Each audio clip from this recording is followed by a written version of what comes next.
Neste vídeo, um texto publicado no contexto da disputa para a presidência da Assembleia de Deus no Ceará, envolvendo o pastor Luiz Bezerra da Costa, irmão do pastor José Wellington. Essa matéria foi publicada no jornal Mensageiro da Paz em abril de 1963. Seja bem-vindo ao Diário Pentecostal Historiando, análise histórica e crítica sobre o movimento pentecostal brasileiro. Se inscreva no canal e siga nossas redes sociais. O povo que não conhece a sua história está condenado a repeti-la. Uma coisa que deve merecer todo o cuidado e atenção, entre muitas outras no seio da igreja, é a consagração de obreiros. Sendo a evangelização e doutrinação, respectivamente, parte integrante do imperativo do Senhor, é justo que acompanhemos com invulgar atenção o método antigo e bíblico quanto à chamada de obreiros para a seara do Mestre e não nos apressemos à consagração dos mesmos antes que tenhamos a plena certeza de que foram chamados. O Senhor Jesus, quando esteve aqui, mobilizou de princípio 82 discípulos para iniciar a grande obra de evangelização.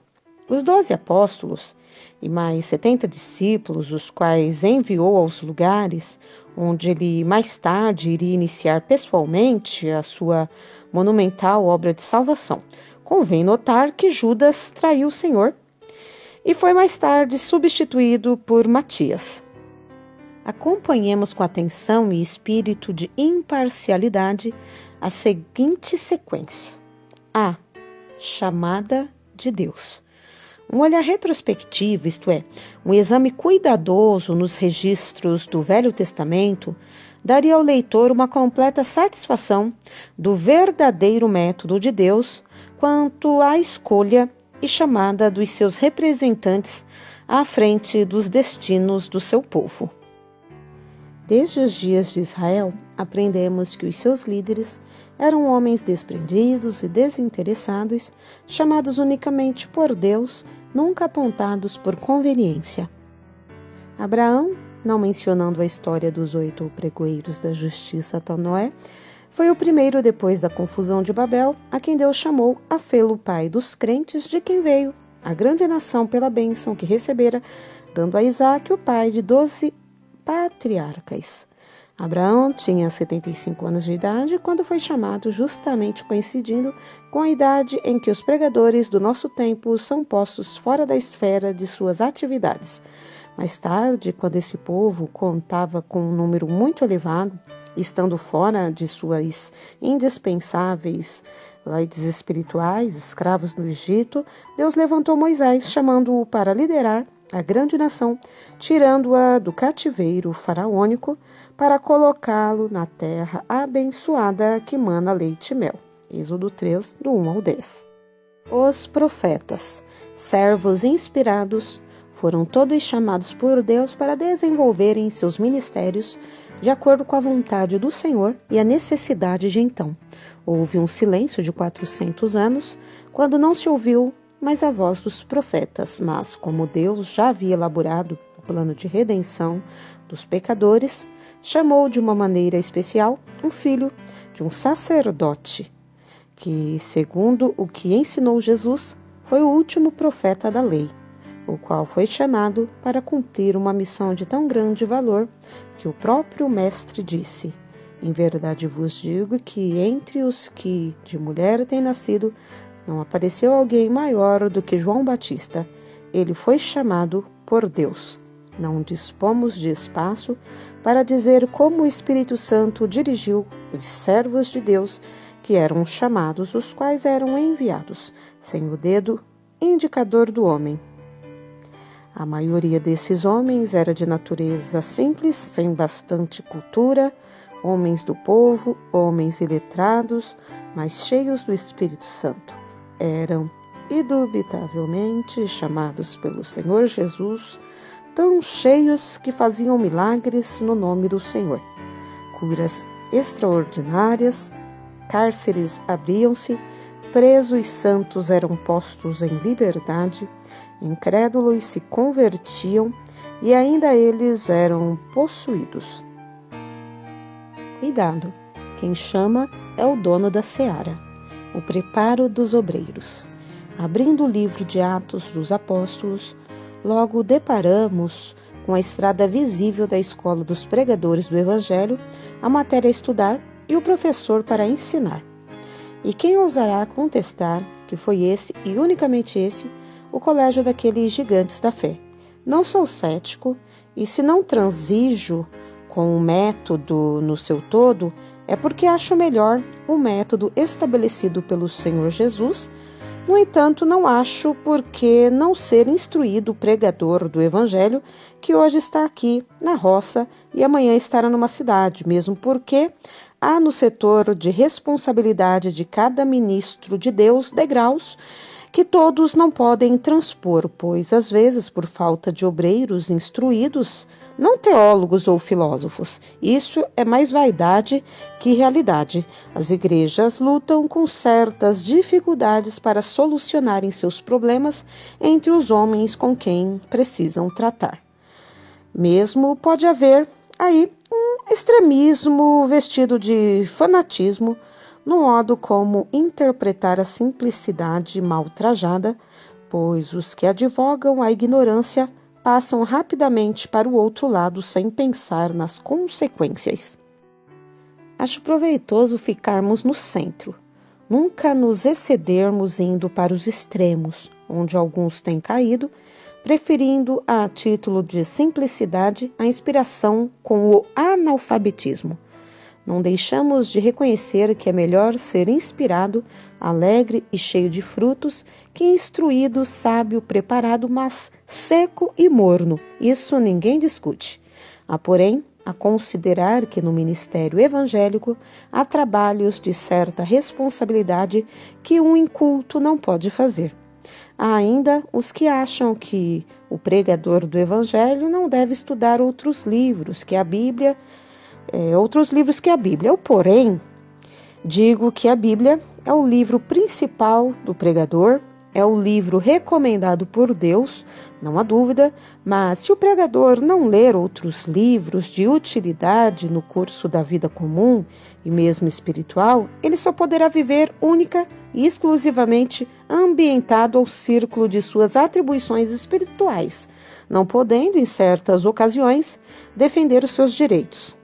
Certa vez, vosso conservo foi achado entre algumas autoridades exaltadas numa cidade nordestina e precisou citar-lhes artigos da Constituição, o que deu margem à sua defesa para culminar com a vitória do Evangelho. E se ele não conhecesse a carta regimental ou parte das leis do seu país, não teria sido muito feliz, pois as leis foram feitas para os homens. Timóteo 1, 9 e 20.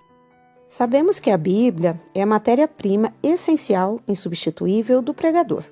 No entanto, não devemos pensar que, porque conhecemos bastante a Bíblia, não precisamos ler outros livros, que muito podem ajudar o pregador no domínio de sua missão.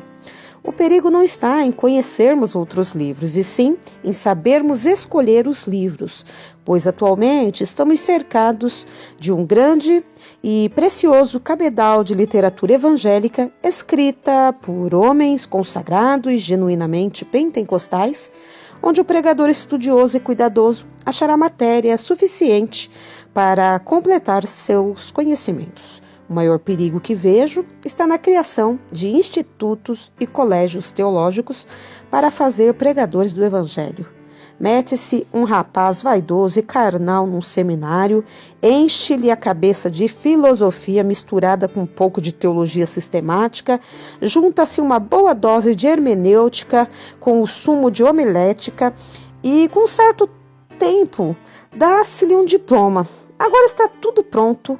Manda-se esse moço para uma igreja sem nenhuma experiência, sem provas de chamada de Deus, a fazer o que lhe vem à cabeça. Mas está bem assim, pois o moço é um bom orador, conhecedor de teologia, sabe fazer mímicas na tribuna. Se não há vaga para ele, dar trabalho, fica na fila, na prateleira, aguardando sua vez, pois é pastor, é marcado com o sinete da fábrica. É aí que está o perigo, o que combateremos de frente.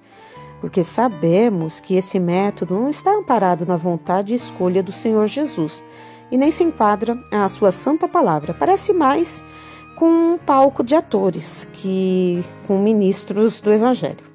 Ainda outro perigo a mencionar é que os pastores formados, manipulados, são inclinados para a política e daí tomam atitudes e escolhas completamente contrárias à missão para a qual foram chamados. Muitos vão para os parlamentos e ficam acostumados com o ambiente e costumes da política, e alguns até já perderam a visão de pastor, porque desprezaram todas as suas responsabilidades e compromissos para com Deus e não pode servir a dois senhores, porque a palavra de Deus diz claramente que ninguém pode servir a dois senhores, porque ou há de odiar um e amar outro, ou se dedicará a um e desprezará o outro. Mas os apaixonados não querem saber de outra coisa a não ser a de dar saída ao grau de cultura que herdaram no famoso colégio, embora portadores de diplomas. Os que têm dado mais trabalho à igreja são os que farejam cursos e jatam-se de mestres, empreendedores e até sábios. Cuidado! Escolhido e enviado por Deus. Quase não precisava dizer mais nada neste sentido, dados os esclarecimentos acima, os quais acho oportunos e indispensáveis, mas a nossa experiência voa rápida a lugares e igrejas que estão sofrendo porque seus pastores não deram provas convincentes de que foram chamados e sim apontados por alguém. O pastor pode ser tentado a formar uma oligarquia no seu ministério, permanecendo muito tempo numa igreja ou campo de trabalho. Pode ser rodeado de amigos, familiares, parentes e amigos do peito. Aí ele pode criar uma rede de pregadores a seu gosto, aproveitando pessoas inexperientes, só porque dão testemunhos orais da salvação, porque são contribuintes bons dizimistas. Esse irmão tem vocação, este outro é meu parente, eu sinto que deve ser separado para o ministério. Meu genro, cunhado ou filho é um bom moço, fala bem, é justo apresentá-lo à convenção, já pode jogar o carro na lama. Fulano é muito alegre, espiritual, faz muita zoada. Ele disse que sente a chamada para escapar do pesado. E a minha esposa, mulher alegre e espiritual, acha que ele deve ser separado para o trabalho do Senhor e até ser auxiliar desta igreja e, quem sabe, se não, um bom pregador. Finalmente, X tem sintomas de bom servo, é assíduo às reuniões, canta bem, todos os anos vem à minha casa e traz um bom presente de aniversário. Vamos convidá-lo para ser diácono, fiscal da igreja em vez de servos.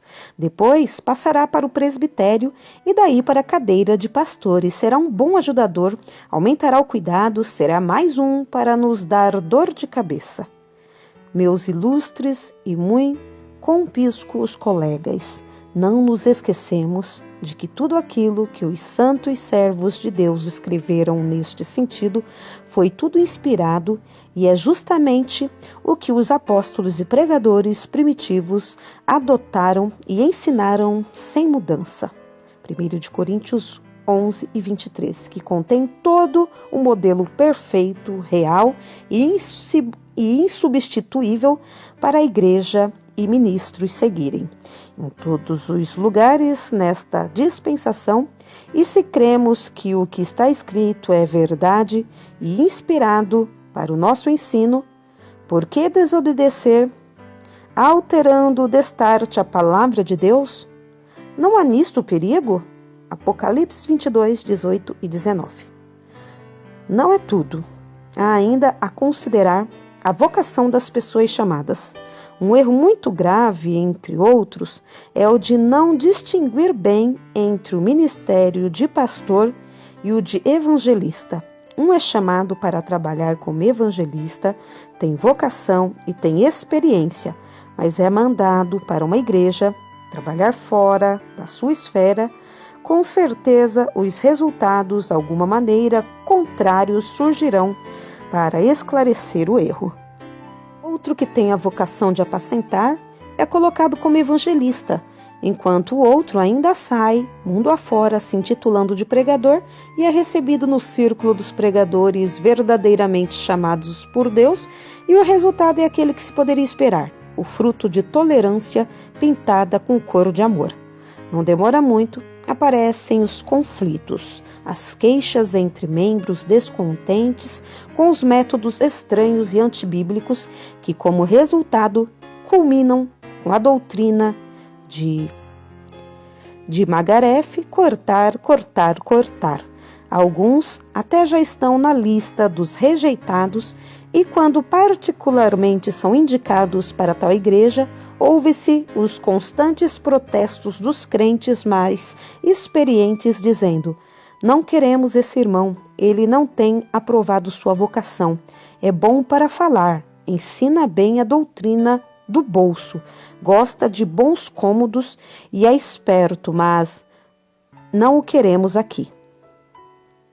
Conheço um que foi colocado à frente de uma boa igreja, mas como a sua vocação era outra, talvez marreteiro, logo viu-se obrigado por sua própria culpa a abandonar a referida igreja por completa isenção de chamada. E bem diferente dos que às vezes se sentem desejosos de saírem para outros campos de trabalhos, mesmo visando melhores coisas para as igrejas onde trabalham durante muitos anos. Porém, são impedidos pelas mesmas, porque se sentem bem com eles, que dirigem e ensinam de acordo com o método inspirado, provando assim que são indubitavelmente chamados pelo Senhor para trabalharem pregando, evangelizando, ensinando e apacentando os outros. Enquanto os outros, aventureiros, maus obreiros, são descritos nos versos 10 e 12 do capítulo supracitado. Eu fico com a doutrina do primeiro. Prefiro seguir o método do mestre, isto é, em vez de apontar e aceitar os apontados para o ministério, acho viável e justo deixar o Senhor chamar e enviar para a sua santa seara, pois assim haverá bons frutos como resultado da verdadeira e sábia chamada do mestre. Não diz que eles foram ajuntar ofertas, encher o estômago, criar partidos nas igrejas, espalhar ovelhas e fechar portas dos templos, mas trabalharem para o engrandecimento da causa bendita do Mestre, que os comissionara, o que fizeram com tanto zelo e dedicação, que esqueciam do amor à própria vida. Atos 20 e 24. Cuidado com a manipulação dos obreiros. José Menezes, 1963.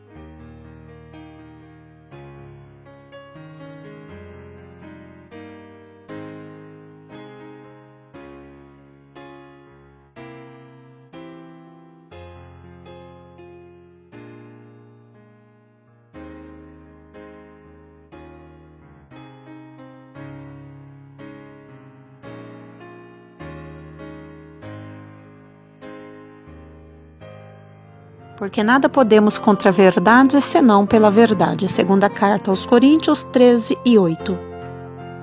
Se você gostou do conteúdo deste vídeo, se inscreva no canal, deixe o seu joinha, compartilhe e ative o sininho para receber do YouTube as notificações dos novos vídeos.